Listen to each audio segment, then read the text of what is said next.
Hello વિદ્યાર્થી મિત્રો, સ્વાગત છે તમારા બધાનું મારી યુટ્યુબ ચેનલમાં। રેવન્યુ તલાટીની પ્રિલિમ્સ એક્ઝામ લેવાઈ ગઈ છે, તો બધા જ વિદ્યાર્થીઓએ પ્રિલિમ્સ આપી હશે અને બધા જે છે એ રિઝલ્ટની રાહ જોઈને બેઠા છે। તો રેવન્યુ તલાટીની પ્રિલિમ્સનું રિઝલ્ટ છે એ શનિવારની આજુબાજુ એટલે કે તારીખ 27 આસપાસ છે એ આવી જશે અને મેઇન્સની એક્ઝામની ડેટ પણ આવી ગઈ છે। મુખ્ય પરીક્ષા જે છે એ તારીખ 14 થી 16 ઓક્ટોબરની આજુબાજુ છે એ આવવાની છે, જેવો પરિપત્ર જાહેર થયેલ છે। તો હવે છે એ મુખ્ય પરીક્ષામાં ખૂબ જ ગણતરીના દિવસો બાકી રહ્યા છે।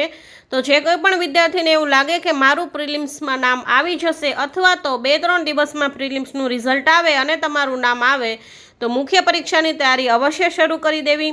આ વિડીયોમાં મેં મુખ્ય પરીક્ષાનો વિગતવાર અભ્યાસક્રમ છે એ જાહેર કરેલ છે, જેના વિશે ચર્ચા અહીંયા કરેલી છે। જેમાં પેપર 1 છે એ ગુજરાતીનું આવશે, પેપર 2 અંગ્રેજીનું હશે અને પેપર 3 છે એ જનરલ સ્ટડીઝનું હશે। તો આ વિડીયોમાં આપણે પેપર 1 ગુજરાતીનો સંપૂર્ણ સિલેબસ વિશે અહીંયા ચર્ચા કરેલી છે। જો વિડીયો સારો લાગે તો તમારા મિત્ર સુધી શેર કરજો અને સબસ્ક્રાઈબ કરવાનું ભૂલશો નહીં। રેવન્યુ તલાટી સિલેબસ। રેવન્યુ તલાટી ક્લાસ 3ની એક્ઝામ છે તેની મેઇન્સ એક્ઝામનો સિલેબસ આપણે જોઈશું। મુખ્ય પરીક્ષા માટેનો અભ્યાસક્રમ આપણે જોવાનો છે। તો તેમાં આપણે છે આ વિડીયોની અંદર ગુજરાતીની છે મુખ્ય પરીક્ષા તેના વિશે ચર્ચા કરીશું। આ સિવાય એક પેપર આવશે અંગ્રેજીનું અને એક છે જનરલ સ્ટડીઝનું, તેની આપણે છે એ બીજા વિડીયોમાં ચર્ચા કરીશું। તો ગુજરાતીનું પેપર છે એ પેપર 1 હશે, એટલે કે પહેલું પેપર છે એ ગુજરાતીનું હશે। તેના ગુણ હશે ટોટલ 100 માર્ક્સમાંથી તમારે છે એ માર્ક્સ લેવાના થશે અને ડિસ્ક્રિપ્ટિવ એટલે લેખિત હશે, લખાણવાળું હશે, બધું જ છે એ લખવાનું થશે, ઓપ્શન ક્યાંય હશે નહીં। સમય છે એ 3 કલાકનો રહેશે, 3 કલાકમાં તમારે 100 માર્ક્સનું પેપર લખવાનું થશે અને માધ્યમ હશે ગુજરાતી। એમાં ગુજરાતી સિવાય બીજી કોઈ પણ લેંગ્વેજમાં તમારે જવાબ લખવાનો થશે નહીં। પ્રશ્ન અંગ્રેજીમાં હોઈ શકે છે ભાષાંતરના, બાકી લખવાનું તમારે બધું જ ગુજરાતીમાં થશે। તો સિલેબસ જોઈએ આપણે। અભ્યાસક્રમની વિગત, તેમાં પહેલો પ્રશ્ન હશે નિબંધ લખવાનો હશે તમારે, જેના માર્ક્સ છે ટોટલ 10।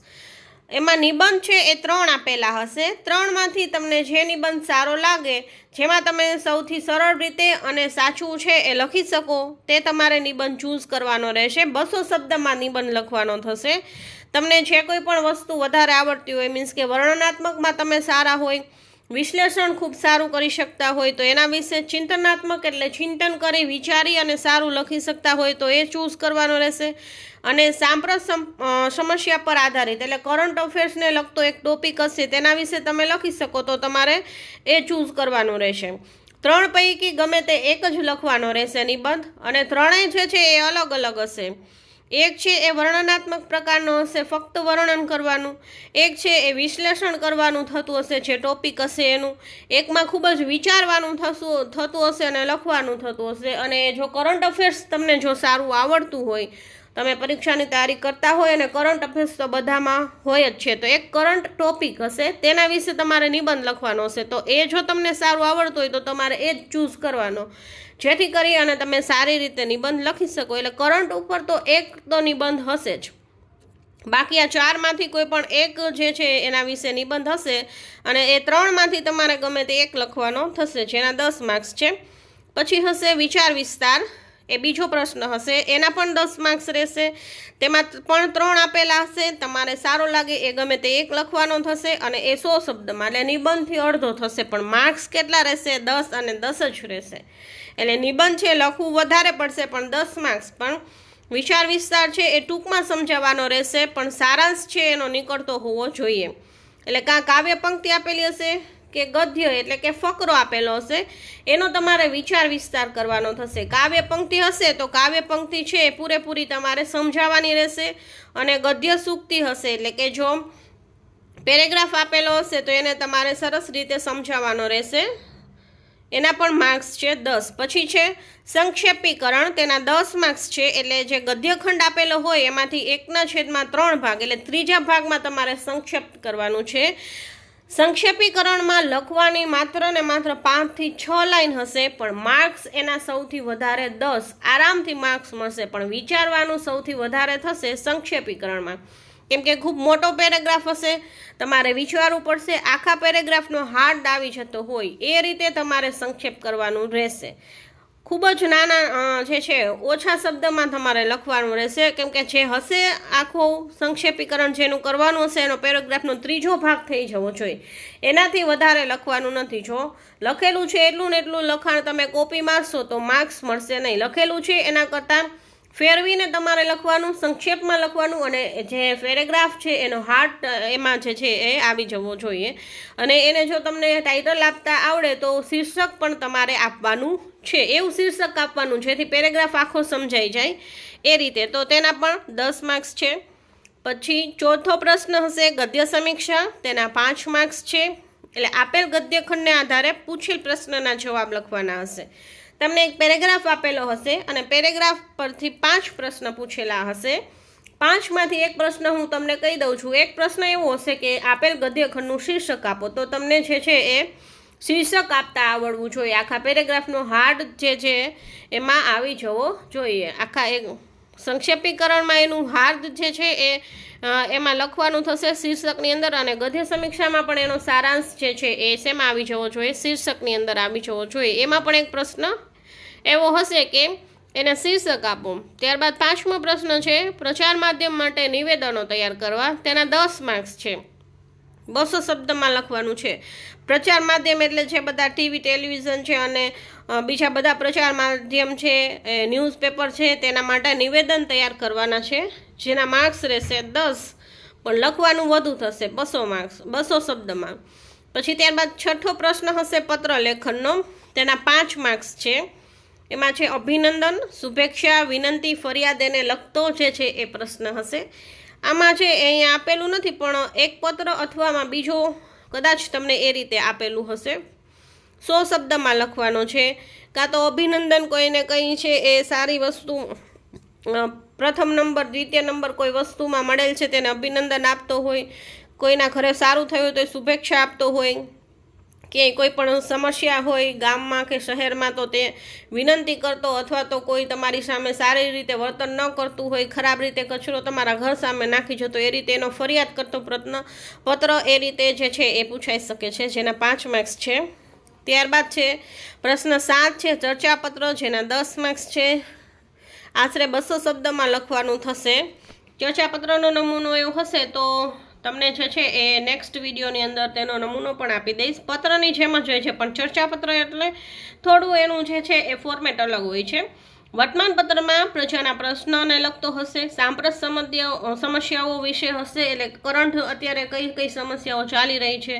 પછી વ્યક્તિગત અભિપ્રાય રજૂ કરતું ચર્ચાપત્ર, આ ટોપિક જે છે એમાંથી કોઈ પણ ચર્ચાપત્ર પૂછાઈ શકે. આમાં પણ છે એ પ્રશ્નના અથવામાં પ્રશ્ન, એટલે એક ચર્ચાપત્રનો ટોપિક હશે એ આવડે તો એના અથવામાં બીજો હોય તો તમે જે છે એ લખી શકો છો.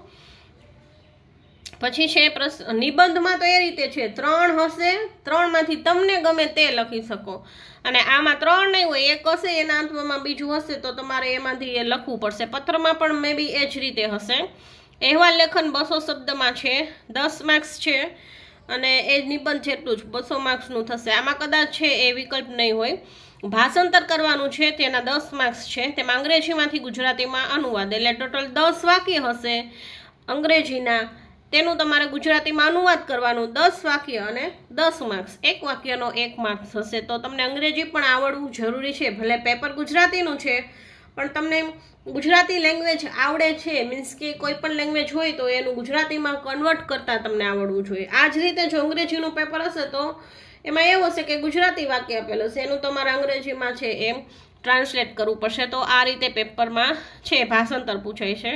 ત્યારબાદ લાસ્ટ પ્રશ્ન છે 10મો, ગુજરાતી વ્યાકરણ પૂછાશે, એના માર્ક્સ છે 20. તો 20 માર્ક્સ છે, એની અંદર 10 પ્રશ્ન અલગ અલગ હશે, એટલે 2 માર્ક્સનો એક ટોટલ પ્રશ્ન થશે. તેમાં કોઈ વિકલ્પ નહીં મળે તમને. પહેલો પ્રશ્નમાં રૂઢિપ્રયોગનો અર્થ અને વાક્ય પ્રયોગ, એનો 2 માર્ક્સનો એક પ્રશ્ન, એટલે અર્થનો 1 માર્ક થશે અને વાક્ય બનાવશો એનો 1 માર્ક થશે. પછી બીજો પ્રશ્ન છે કહેવતનો અર્થ અને વાક્ય પ્રયોગ, કહેવતનો 1 માર્ક અને વાક્ય પ્રયોગ કરશો એનો બીજો, એટલે ટોટલ 2 માર્ક્સ થશે. પછી છે આ રૂઢિપ્રયોગ અને કહેવતમાં એવું થશે, જો તમને અર્થ કદાચ એવું રૂઢિપ્રયોગ કે કહેવત મૂકેલી હશે કે કોઈ પણ રીતે તમને અર્થ બનાવતા આવડશે જ નહીં, પરંતુ જો અર્થ ન આવડે તો પણ વાક્ય તમારે લખી નાખવાનું રહેશે, કેમ કે વાક્ય પ્રયોગનો પણ 1 માર્ક્સ છે. એ તો ઉપર જે આપેલું હોય એ જ પરથી વાક્ય તમને બનાવતા આવડી જશે. અર્થ ન આવડે તો પણ વાક્ય બનાવી નાખવાનું છે, એટલે એનો 1 માર્ક્સ થશે. તો એક પ્રશ્નના 2 માર્ક્સ, એ રીતે છે એ 10 પ્રશ્ન છે. પછી સમાસનો વિગ્રહ કરી અને ઓળખ, એ 2 પ્રશ્ન હશે. છંદ હશે 2 પ્રશ્ન, 2 માર્ક્સ.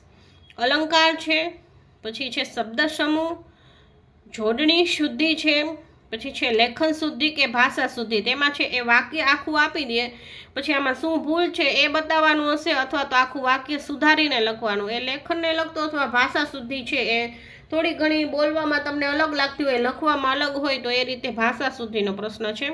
પછી સંધિનો છે, કાં જોડવાની હશે કાં છોડવાની હશે.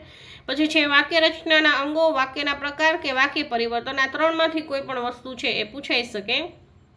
વાક્ય છે આ વાક્ય કયા પ્રકારનું છે એ રીતે પૂછાય, અથવા તો આ વાક્યમાંથી આ વાક્યની અંદર કન્વર્ટ કરો એ રીતે પણ પૂછાઈ શકે. વાક્ય છે એ સંયુક્ત વાક્ય છે, સંકુલ વાક્ય કઈ રીતે છે એ રીતે પૂછાઈ શકે. વાક્યના અંગો, આ વાક્યનું શું છે, કર્મ છે કે કયો વાક્યનો પ્રકાર છે, અંગ કયું છે એ પણ પૂછાઈ શકે.